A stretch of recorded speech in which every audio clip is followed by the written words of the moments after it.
Bonsoir. Il y a eu des matchs et des résultats importants ce week-end, mais aussi de vrais beaux moments d'émotion, comme ceux que les supporters des Girondins de Bordeaux ont fait vivre à celui qui a si longtemps incarné leur club, mais qui a décidé de s'en aller. Il est avec nous ce soir, c'est l'âme des Girondins de Bordeaux, Marc Planus.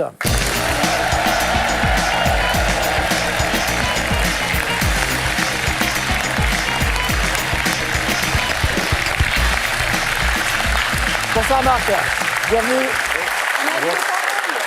Habillé pareil, ouais. Vous avez pu trouver le sommeil cette nuit, franchement, vous avez pu dormir?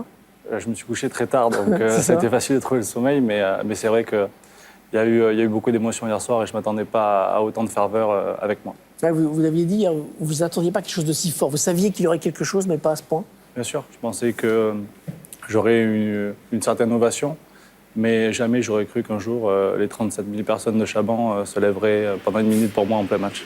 Vous avez donc annoncé que vous alliez quitter les Girondins de Bordeaux. Vous aviez négocié avec Sagnol, vous avez assuré que vous rentreriez dans ce match? Non, parce que 10 minutes avant, il m'a appelé en me disant je veux à tout prix te faire rentrer. Et je lui ai dit coach, on avait un deal, c'est si on fait passer le côté sportif avant la cérémonie, c'est pas important. J'avais eu mon ovation déjà pendant le match.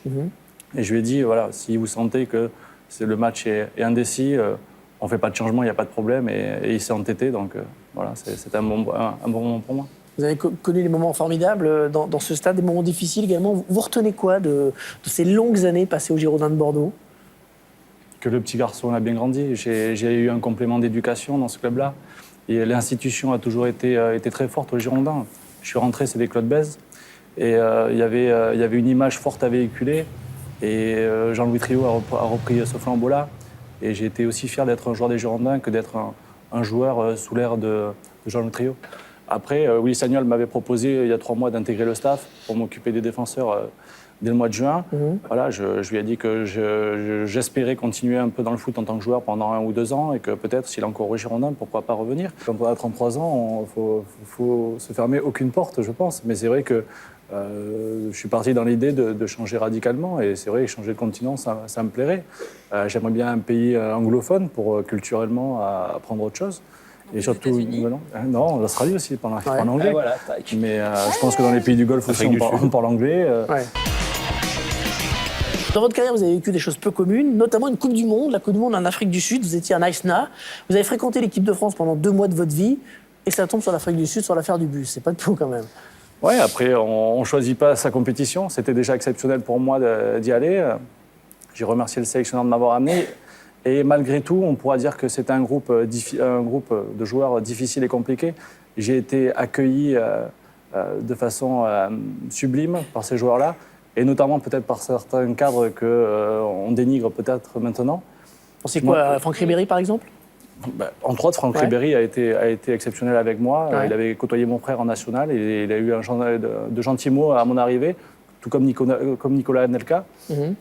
Pour moi, c'est un super souvenir. Belle, comme une dernière virée de ses supporters, restés jusqu'à 1h du matin dans le stade, qu'ils ont illuminé de leur chant. Bordeaux s'apprête à changer d'air, mais on a aimé ce dernier soir à l'Escure. On a tous des souvenirs de ce stade. C'est vrai qu'il était vieux, pas pratique, mais il y a des choses qui ont construit la légende, le paddock, le couloir interminable, cette architecture originale. Il faisait partie du patrimoine du foot français, hein, vraiment, ce stade. Vous l'aviez fréquenté en tant qu'enfant, en tant que spectateur, j'imagine, Marc? En tant que spectateur, en tant que ramasseur de balles, en tant que joueur. J'ai fait pas mal de choses dans ce stade-là et c'est vrai que il est mythique et c'est un stade qui est en plein centre-ville aussi. Et c'est ce qui fait son côté atypique par rapport aux autres stades de France. 7 victoires consécutives pour le Paris Saint-Germain, 26 buts marqués sur cette dernière journée, 6 buts encaissés seulement. Paris est donc en pleine bourre, effectivement. Ils ont mis un peu de temps pour trouver un système. Ils reviennent presque au système que voulait Laurent Blanc au tout début. Oui, mais ce qui fait la différence, c'est l'éclosion de Pastore, qui joue comme un vrai meneur de jeu.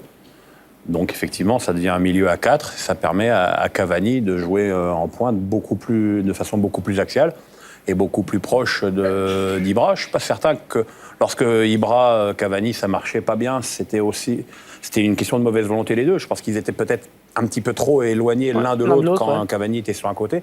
Les deux étant aujourd'hui beaucoup plus proches, c'est plus simple. Est-ce que ça veut dire je pense la différence, c'est qu'aujourd'hui, peut-être Ibra accepte Cavani dans ce rôle-là. Au début, parce qu'il est moins bien? Parce qu'Ibra est moins bien? Non, parce que Cavani a fait ses preuves, il sait qu'il est meilleur là, et leur relation est meilleure, même ça se sent. Cette façon de jouer fonctionne quand Paris a le ballon, on peut mettre les latéraux très haut, on en a parlé, mais face à des équipes plus fortes, où il y a moins de possession, là il faut avoir des joueurs qui soient capables de défendre sur les côtés.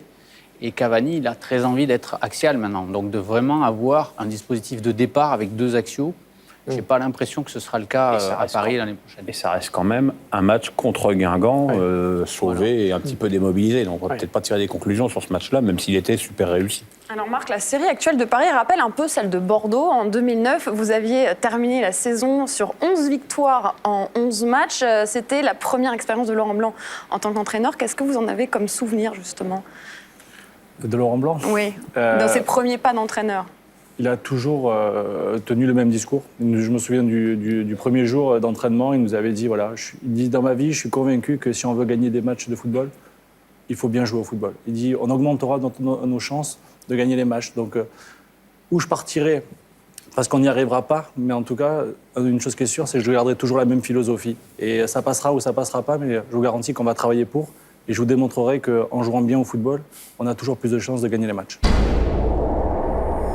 Un point, il manque un point seulement au Paris Saint-Germain sur les 2 prochains matchs pour être assuré d'être champion. Et puis, depuis sa dernière défaite à Bordeaux, la tendance avec Lyon s'est inversée. Regardez, Paris avait 2 points de retard.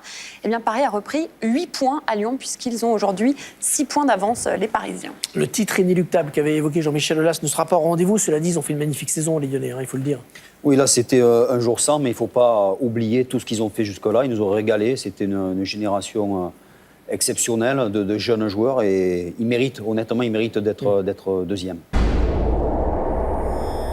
Cette image de Pascal Duprat et de son président prostré dans le vestiaire, plusieurs minutes après la rencontre, la situation est grave à l'ETG. Notre situation est précaire, mais elle n'est pas encore désespérée, même si cette fois-ci, nous n'avons plus notre sort entre nos mains. Atmosphère très lourde et cet échange tendu entre Duprat et le président rémois Jean-Pierre Caillot. C'est vrai quand même. C'est pas vrai? En tout cas, vous, jamais. La première fois que vous m'avez taillé, sans disant que je ne faisais pas bonjour. Vous m'avez dit bonjour tout à l'heure, c'est moi qui suis allé vous voir.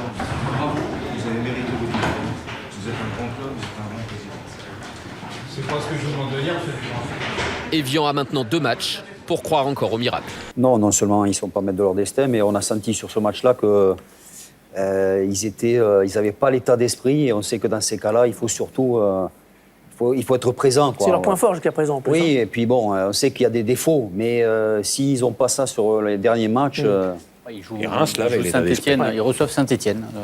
Le prochain match, voilà, s'ils prennent 3 points là, ils auront un peu d'espoir. Il y a Caen et Evian dernière journée, mais ça risque d'être trop tard. Il y a Paris Saint-Germain, sa dernière journée. Exactement. Evian a une jambe en Ligue 2. Regardez, Evian qui a 4 points de retard sur Reims, 5 sur Caen, Lorient, Nice et Toulouse. Donc Caen, Lorient, Nice et Toulouse ont besoin d'un seul point pour assurer leur maintien. Ça devrait se jouer entre Evian et Reims, mais c'est vrai qu'Evian est quand même dans une situation extrêmement difficile. Les Marseillais qui porteront ce soir le maillot de la saison prochaine. C'est la tradition, c'est leur équipementier. Je vais vous le montrer. C'est un moment assez attendu de la saison de découvrir le nouveau maillot de l'OM. Voilà, c'est traditionnel avec quand même le logo. Parce qu'il y a une petite bande bleue en bas là. Le logo rond. Soulève-le encore. Ah voilà, parce que t'es nul en mode. Bleu en bas. Oui, c'est vrai. Voilà. Et donc le logo un peu comme Chelsea, le logo dans un cercle rond, comme souvent les cercles sont. Putain, t'es en forme aujourd'hui. Et puis vous l'avez aperçu aussi dans la grande surface, ça c'est le 3e maillot que Marseille portera donc en Ligue des Champions ou en Ligue Europa, le 2e maillot donc voilà de Marseille. Ligue Europa ou Champions League. Tu réponds quand on n'a pas le deuxième. Il n'y a pas de deuxième. Il n'est pas sorti. Pourquoi il y en a un 3e alors? C'est suspense. C'est celui de l'Europe. Celui-là, il fait un peu maillot d'entraînement, il est un peu simple. Ouais, bon, vous savez les goûts et les couleurs. Il y en a qui aiment.